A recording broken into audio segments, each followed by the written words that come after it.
अस्सलाम वालेकुम। मुझे कैसे हैं सब लोग? आपसे सब ठीक होंगे। आज हम 9th क्लास की chemistry according to new syllabus chapter 11 की एक्सरसाइज देखेंगे। रिमेनिंग जो हमारे पास रह गई थी तमीरी फ़िक्र पर मबनी सवालात। तो आपने इसके कंस्ट्रक्टिव रिस्पॉन्स क्वेश्चंस देखने हैं। कहते हैं अल्केन्स दूसरे रेजेंट से रिएक्ट क्यों नहीं करते, मतलब ये जल्दी रिएक्शन क्यों नहीं करते।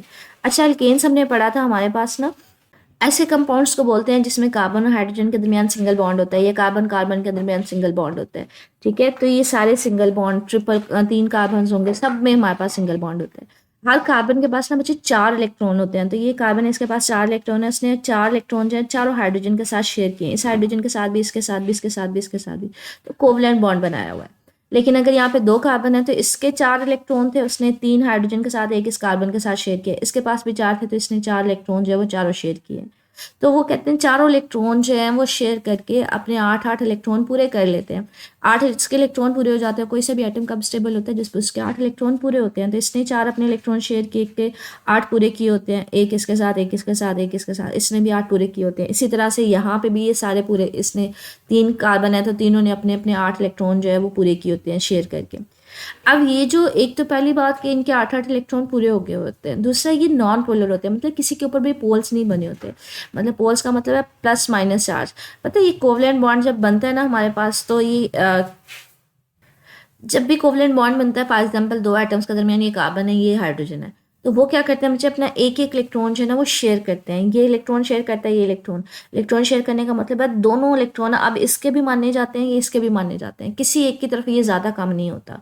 इसलिए किसी के ऊपर प्लस या माइनस चार्ज नहीं होता, इलेक्ट्रॉन का जो पेयर होता है वो दरमियान में होता है।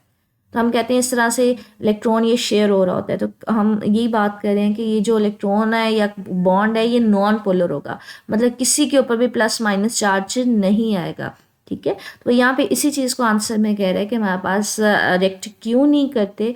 वो यहाँ पे इसी चीज़ को बता रहा है। अल्केन्स में कार्बन कार्बन के दरमियान या कार्बन हाइड्रोजन के दरमियान जो है ना वो बॉन्ड मौजूद होते हैं, ये नॉन पोलर होते हैं, मतलब किसी के ऊपर प्लस माइनस चार्ज नहीं होता, इसलिए ये मुस्तहकम भी होंगे, मतलब वो मजबूत होते हैं और किसी किस्म का रिएक्शन नहीं करते, तो वो कम रिएक्टिव होते हैं। ठीक है, अगला शॉर्ट क्वेश्चन है हमारे पास। कहते हैं कुदरती गैस और हवा का मेज़ा धमाके से क्यों फटता है। वैसे कुदरती गैस हमारे घरों में जो गैस आ रही होती है ना, मीथेन गैस, उसको कुदरती गैस कहते हैं। ठीक है, कहते हैं अगर उसको हवा मिल जाए और उसको आप जब जलाते हो तो वहाँ पे धमाका क्यों होता है, आग क्यों लग जाती है।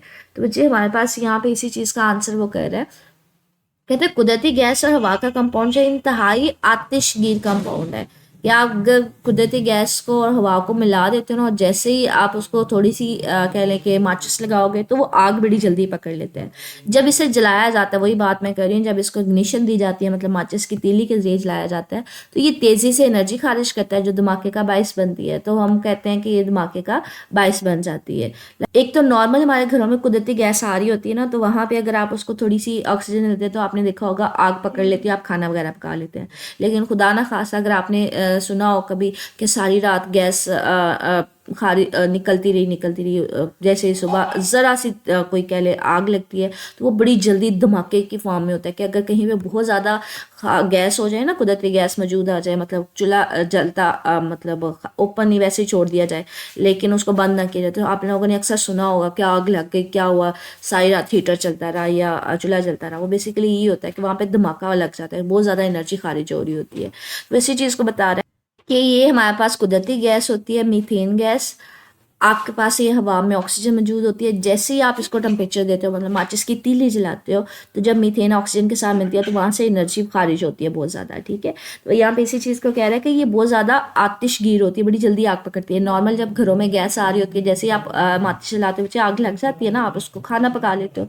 लेकिन अगर कहीं पर बहुत ज़्यादा गैस होगी, जैसे अगर फिर उसको आप थोड़ी सी एनर्जी कह लें जलाएंगे, तो वहाँ पर धमाका हो जाता है। इसलिए कहते हैं जो चूल्हा वगैरह या हीटर वगैरह वो रात को बंद करके सोना चाहिए। ठीक है, अगला शॉर्ट क्वेश्चन है। कहते हैं आप ऑर्गेनिक और इनऑर्गेनिक कंपाउंड्स के मेल्टिंग पॉइंट्स का मुआवजा करें। अच्छा, ऑर्गेनिक कंपाउंड्स के ना मेल्टिंग पॉइंट्स बहुत कम होते हैं। हमने पढ़ा था कि फर्स्ट शॉर्ट क्वेश्चन में पढ़ा था कि ये स्टेबल होते हैं, मतलब ये कम रिएक्टिव होते हैं, रिएक्टिव नहीं करते। ये मॉलिक्यूल है, ये स्टेबल है, इसने कार्बन ने अपने 8 इलेक्ट्रॉन्स पूरे किए हुए हैं, 4 इलेक्ट्रॉन्स शेयर करके, एक इसके साथ शेयर किए, एक इसके साथ। इस तरह से ये भी स्टेबल है, दोनों ने अपने 8 इलेक्ट्रॉन पूरे किए हैं। हमने पढ़ा था ये जो है ना, ये हमारे पास स्टेबल होते हैं, ये मजीद रिएक्शन नहीं करते।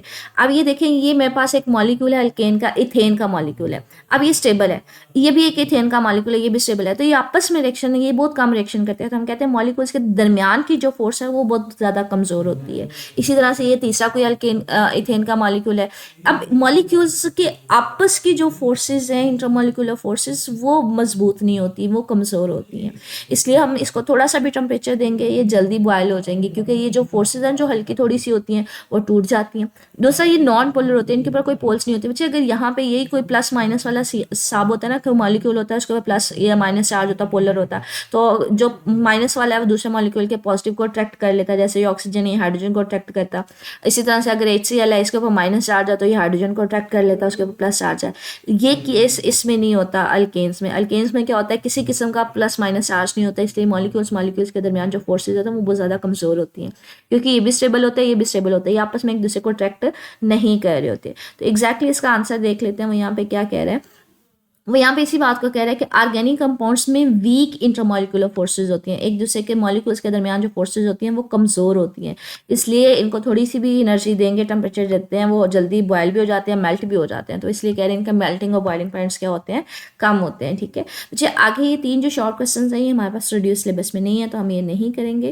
आगे हमारे पास तफसीली सवाल आता है, कहते हैं रोज़मर्रा ज़िंदगी में ऑर्गेनिक कंपाउंड की अहमियत की वजाहत करें। ये हमने ना स्टार्ट में पढ़ा था इस चैप्टर के। अच्छा, ये हाइड्रोकार्बन्स का इंट्रोडक्शन था 11.1। यहाँ पे हमने देखा था कि हमारी रोज़मर्रा ज़िंदगी में ऑर्गेनिक कंपाउंड्स को या हाइड्रोकार्बन्स को कहाँ पे इस्तेमाल करते हैं, ईंधन के तौर पे, जिसमें पेट्रोल है, डीजल है, कुदरती गैस है। इसके अलावा हम इसको प्लास्टिक्स में, पेंट्स में इस्तेमाल कर सकते हैं। ठीक है, तो ये वाला यहाँ से लेके यहाँ तक जो पैसेज है ये आपके पास उसके यूजेस में आ जाएगा। पहले लॉन्ग क्वेश्चन का आंसर है, आप इसको यहाँ से कर सकते हैं। एग्जैक्टली की बुक से देखना चाह रहे हैं, की बुक से भी देख सकते हैं इसको। ठीक है, तो यहाँ पे ये कह रहा है ऑर्गेनिक कंपाउंड की हमारी ज़िंदगी में बहुत ज़रूरत है। जैसे हम इसको इस्तेमाल कहाँ से कर सकते हैं, दूध, गोश्त, अंडे, सब्जियाँ, प्रोटीन्स, इन सब के लिए इस्तेमाल कर सकते हैं। इसके अलावा इसको फ्यूल के तौर पे भी इस्तेमाल कर सकते हैं, कुदरती गैस वगैरह में। ठीक है, तो यहाँ से अद्वियात में भी इस्तेमाल कर सकते हैं इसको, पेंट्स, कपड़े, बेडशीट। यहाँ पे ना इसको उसने स्पेसिफाई कर दिया है वैसे, कुदरती फाइबर, सिंथेटिक रबर। तो यहाँ से करना चाह रहे हैं, पेंट्स में भी, कपड़ों में भी, दवाइयों में भी, सब में इस्तेमाल किया जा सकता है, फ्यूल के तौर पे भी इस्तेमाल किया जा सकता है। यहाँ से करना चाह रहे हैं, यहाँ से कर लें, वो जो मैंने पैसेज आपको बुक से दिखाया वो देख लें,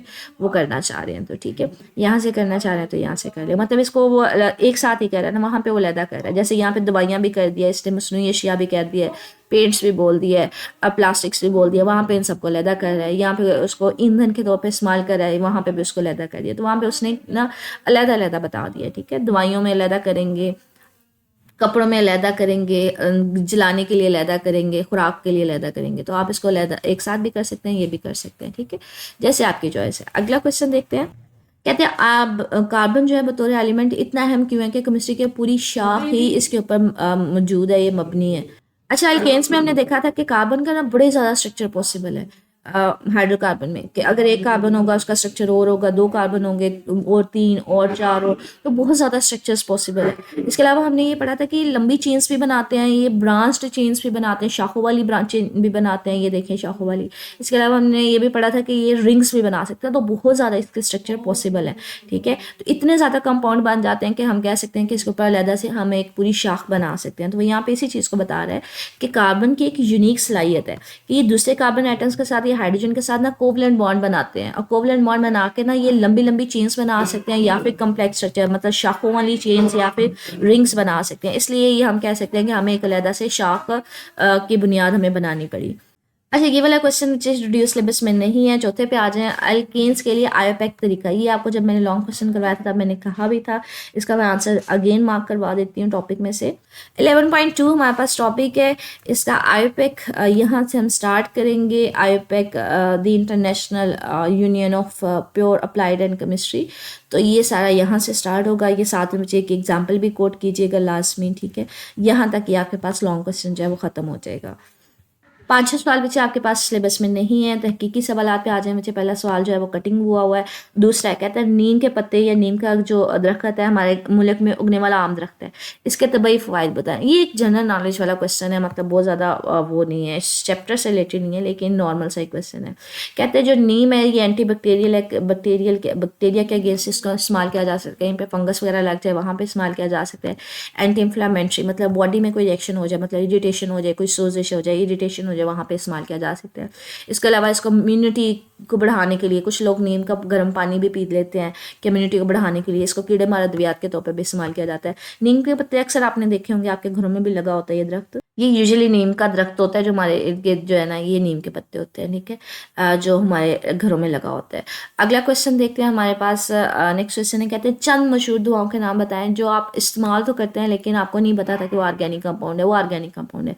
ऐसी दुआएं बतानी है जो आप इस्तेमाल करते हैं लेकिन वो ऑर्गेनिक है। एस्प्रिन की गोली आप मोस्ट कॉमनली इस्तेमाल करते हैं। पैरासीटामोल अक्सर लोग इस्तेमाल करते हैं।